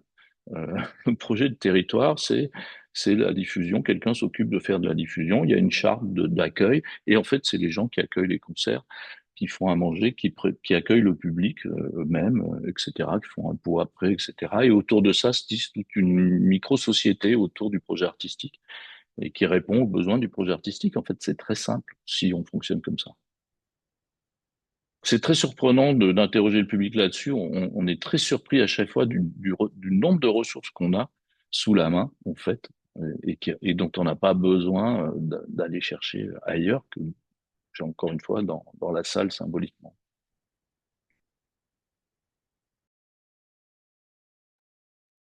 Go ahead, Kaitlin. J'ai envie juste de sauter là-dessus parce que je pense que ce que Fred dit est très vrai. Et pour moi aussi, ce qui est super intéressant aussi en tant qu'artiste, mais aussi en tant que mère, c'est que si on n'ose pas demander à notre communauté et si on n'ose pas demander à notre public, on le saura jamais. Et c'est en osant demander pour de l'aide ou savoir les intérêts l'un de l'autre qui serait prêt à héberger ou à nourrir les artistes, qui seraient intéressés à s'investir dans la programmation ou la promotion d'un spectacle. On apprend les talents cachés de tout le monde. On apprend plus sur tout le monde. Et des fois, il y a comme un froid au début, et moi j'ai vécu ça moi-même, c'est que j'avais honte de demander de l'aide en tant que parent, parce que j'en avais besoin, mais je voulais pas déranger les gens. Et finalement, j'ai su que la richesse de la vie, ça vient un peu en dérangeant les gens, parce que tu apprends plus sur eux, tu apprends quels sont leurs intérêts pour de vrai, et comment ils voudraient passer leur temps. Et parfois, euh, c'est effectivement ça qui fait vibrer la communauté. Alors, pour moi, ça revient au principe du soul-touring. Pour moi, au lieu d'avoir des interactions plutôt transactionnelles où on est vraiment juste dans le minimum, de venir acheter un billet ou de venir voir un spectacle, d'aller jouer pour quelqu'un, et puis c'est la première fois qu'on arrive en ville, on ne connaît pas les noms des rues, on ne connaît pas le nom de la rivière, on connaît à peine la langue, et là, on partage quelque chose de nous, et on quitte. Je ne sais pas, ça nous permet, en essayant de trouver les talents cachés de tout le monde et de bâtir un spectacle ensemble, de prendre un peu plus de temps sur le personnel, ça enrichit la chose tellement qu'on a envie de revenir et nourrir encore ces connexions. Et je trouve que ça enrichit beaucoup de l'expérience et pour le public et aussi pour l'artiste et pour les diffuseurs parce que ça devient quelque chose qui a une vie plus longue.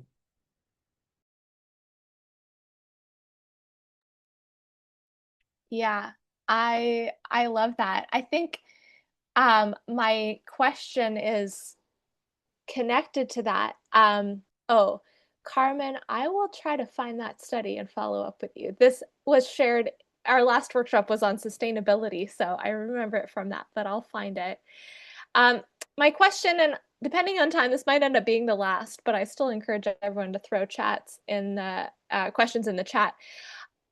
I want to bring it back to why we would even try to slow tour. I think the slow touring principles are good ideals, but the art, that the reason that we are in this industry, the reason that all of us are here, has to do with the creative practice and the sharing of art. And I was going to ask you, what impact does slow touring have on the art itself and the performances?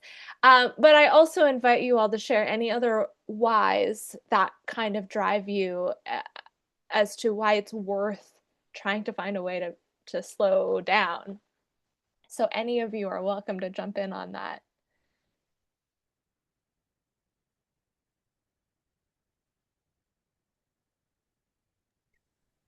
Go ahead, Kaitlin. I want to jump quickly to answer your question, Kaylee. Yeah, I think because I've never felt more present on stage, more grounded in the material than I did when I was slow touring. I had time to ready my body, but also my spirit to perform. And performance for me is about energy exchange with an audience, with my fellow musicians on stage. So just much more able to be embodied and present in the work. Also able to receive inspiration from my environment and actually activate that, spend time journaling or songwriting on tour, learn about the place I'm in. Like all of those things really nourish the artistic practice. Getting to meet people. People are like a huge source of inspiration for me in my songwriting. And so even if it happens and then 8 months, 2 years, 3 years later, that's when the song comes from it. There's a much richer tapestry there. Just quickly, because I saw la question de Jacques par rapport à la tournée. Non, forcément, ça doit pas être international. Absolutely.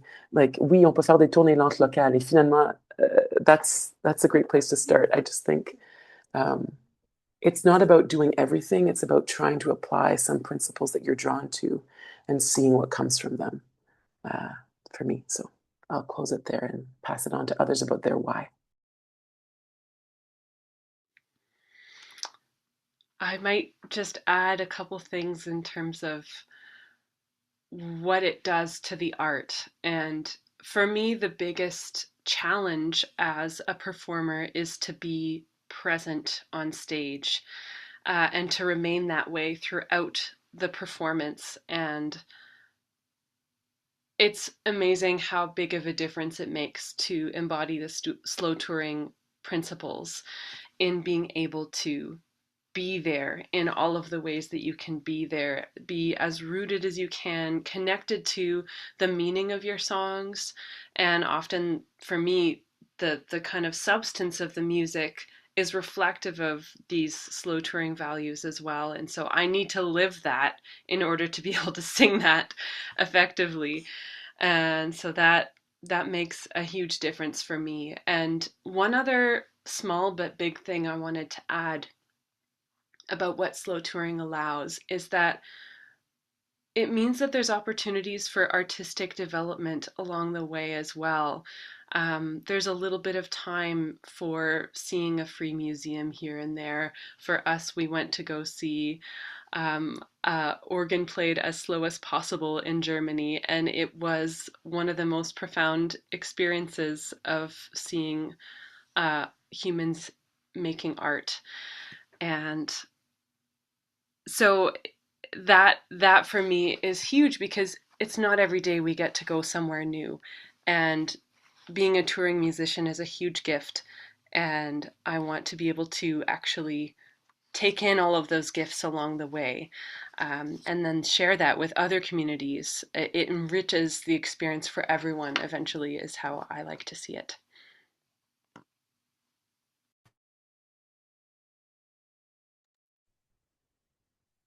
Je me permets, il y a des questions dans le chat qui sont assez intéressantes, donc je viens amener ces questions-là.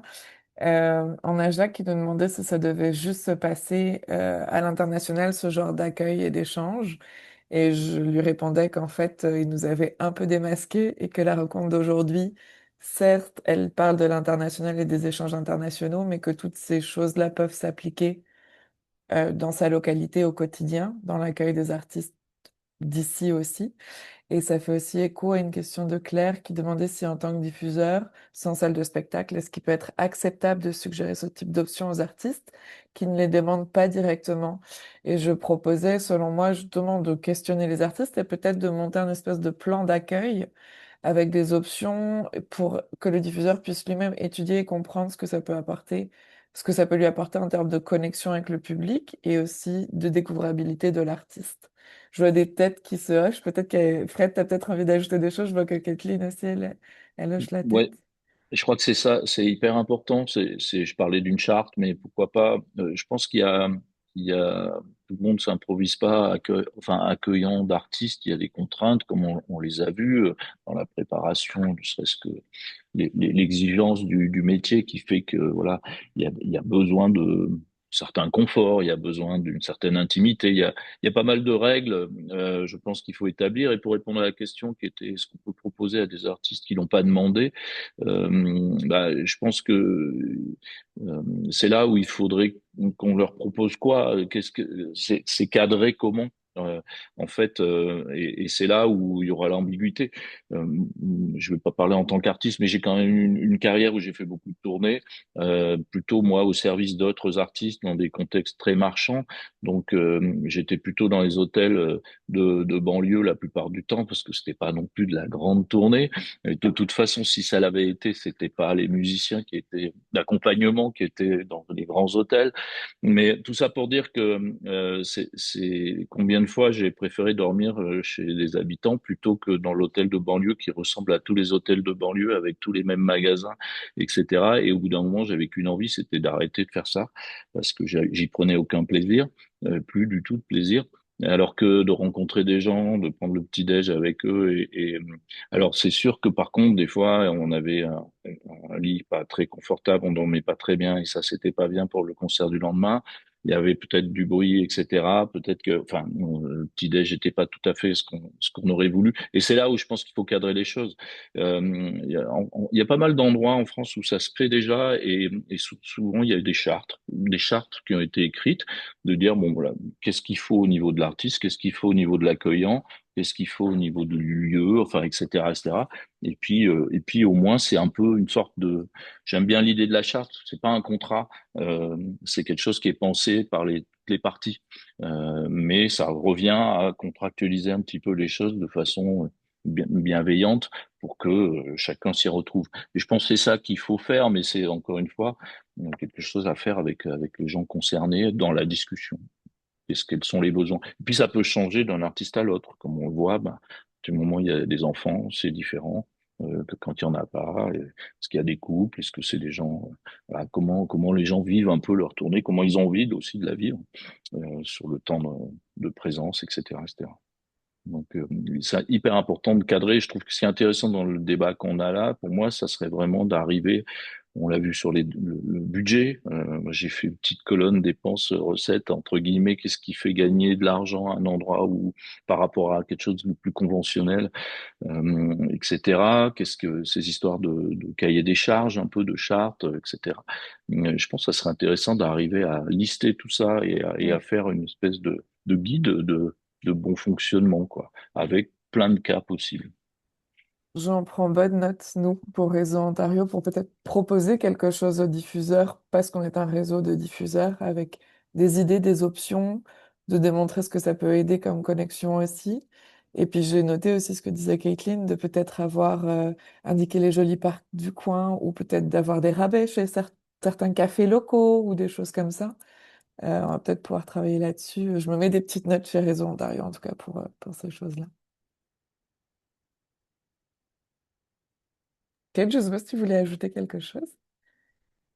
Ah, tout simplement pour dire à Claire que, tout d'abord, merci pour la question. Et oui, en tant qu'artiste qui travaille aussi en faisant le booking et qui est aussi un agent de booking pour différentes sphères, je pense que c'est très intéressant lorsqu'un diffuseur vient avec des options parce que ça démontre que ben, on est tous sur la même longueur d'onde. On veut vraiment que le concert soit un succès et que on veut essayer de répondre aux besoins du public, mais aussi des artistes. Et parfois, c'est très approprié, comme Fred dit, on veut, tout ce qu'on veut, c'est de rester chez quelqu'un et manger un repas fait maison au lieu de, tu sais, c'est ce qui nous manque en fait en tournée, c'est ce qu'on a besoin. Et and then on the other hand, and I'll jump into English just because my brain is anyway. I have a 3-month-old, so my brain's not working top. um, but it, you know, sometimes on the other hand, we need some separation because we've been with people too much, and so it's always about finding what's going to serve the concert the best, and that connection. Sometimes we need more people and kind support, and other times we need a bit of distance. Both are good, both are useful. Yeah. Yeah. Well, I honestly, I think we could probably talk about this for at least another hour, if not several, but I want to respect our time, our interpreter's time. I know Kaitlin has a school pickup, I think. So um, I will say thank you all so much. Thank you, Frédéric, Kaitlin, Liv, for sharing all of these perspectives with us and some concrete examples, which is, I think, really helpful. Huge thank you to Aurélie and Réseau Ontario in general. And Mechiev, I see you there. It's been so fun to collaborate and do this bilingual workshop, and I'm enjoying just having new folks to talk to Slatoring about. I'm always available to talk about this topic if anyone ever has questions and wants to chat. Huge thank you to Miriam and Alyonka, our interpreters for today. And I'll just let you know that we have one more workshop in the series. It's on May 11th. It's unfortunately, it's not bilingual, not interpreted, but if you want to come to an English workshop, it is on hosting practices and residencies, super relevant to what we talked about today. We're going to have some more perspectives on that, and Noor has just thrown the link for that in the chat. Thank you so much. Thank you all for being here. Thank you. This has been so great. Merci tout le monde. Un grand Merci merci Kaitlin tout le d'avoir monde. fait le lien autour de cette conversation-là. Ah, avec plaisir. I just want to say thank you to my friend Laura, who looked after my baby during this. Yes. Yeah. So much behind the scenes Just labor. mentioning the behind the Always. scenes over here. Yeah. Thank you. Yeah. Yes. Merci. Merci Kelly Au pour revoir tout cette le monde. opportunité-là. Merci Fred. Bonsoir, Frédéric. Bien. Bonsoir.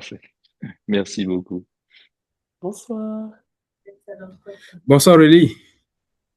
Bye Jacques. Thank you, Debbie. Bye. Bye, everybody.